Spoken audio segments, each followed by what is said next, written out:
UPIC, the Universal Payment Indicator Code, is something to consider for your electronic receipts. How does UPIC work? How the UPIC works. Funds are sent in to your particular number. That number is then mapped to the bank that you have your business at. So if, for example, you move to another bank, you can keep the same UPIC number. That number is at all your customers, and that will not need to be changed if you move the depository banking relationship that you have from one organization to another. Money can only go into a UPIC. It cannot come out of it.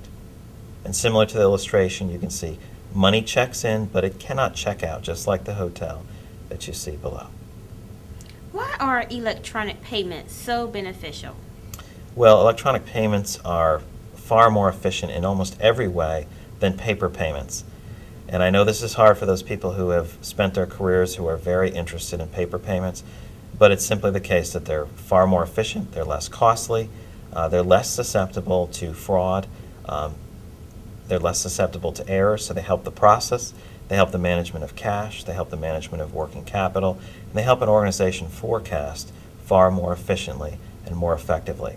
And they're also not subject to typical transportation delays that can occur through inclement weather, terrorist issues, or other situations that may ground planes or delay overground traffic.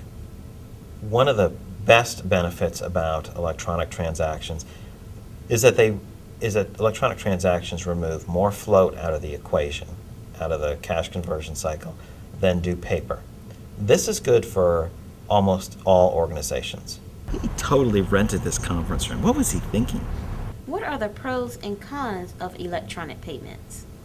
Well, some of the pros of electronic payments we've discussed already. They're faster, they're more efficient for your processes, they remove float, they provide you cash and better information. The only two cons or concerns that people have with electronic payments have to do with, one, if you're receiving payments via check, they simply send it to your address. You're not providing your banking information. So it provides a different sort of distribution of information, and you do want to maintain control of your accounts. And that's sort of a happy trade-off between the paper environment. So that's more of a concern than a con of electronic payments. Another con of electronic payments is that when you move from a single source like paper to paper and electronic, there are several different flows that occur in your organization. It's kind of like going through the checkout line at a supermarket where it's paper or plastic. Now you're supporting multiple payment types. This is essential and it can no longer be delayed. So it's simply, this is a matter of doing business. But it does create challenges that need to be thoughtfully considered and handled. Is this a free service?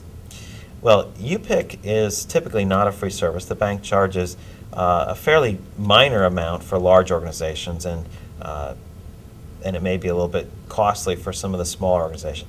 But it's certainly something worth looking into to see if that trade-off and payment is there. Simply being able to simplify the electronic process if you move organizations is probably worth it for many organizations. The UPIC would be worth that effort. What are some of the key points to remember about UPIC? Well, a couple things. UPIC stands for Universal Payment Indicator Code. UPIC accounts only accept payments coming in, and you can take your UPIC account number with you as you move your depository accounts from one financial institution to another. Another key concern about what you should take away about UPIC is that would be part of your overall financial risk management plan or your overall enterprise risk management plan. You should consider how you protect your accounts and whether UPIC plays a role, an effective role, in your organization.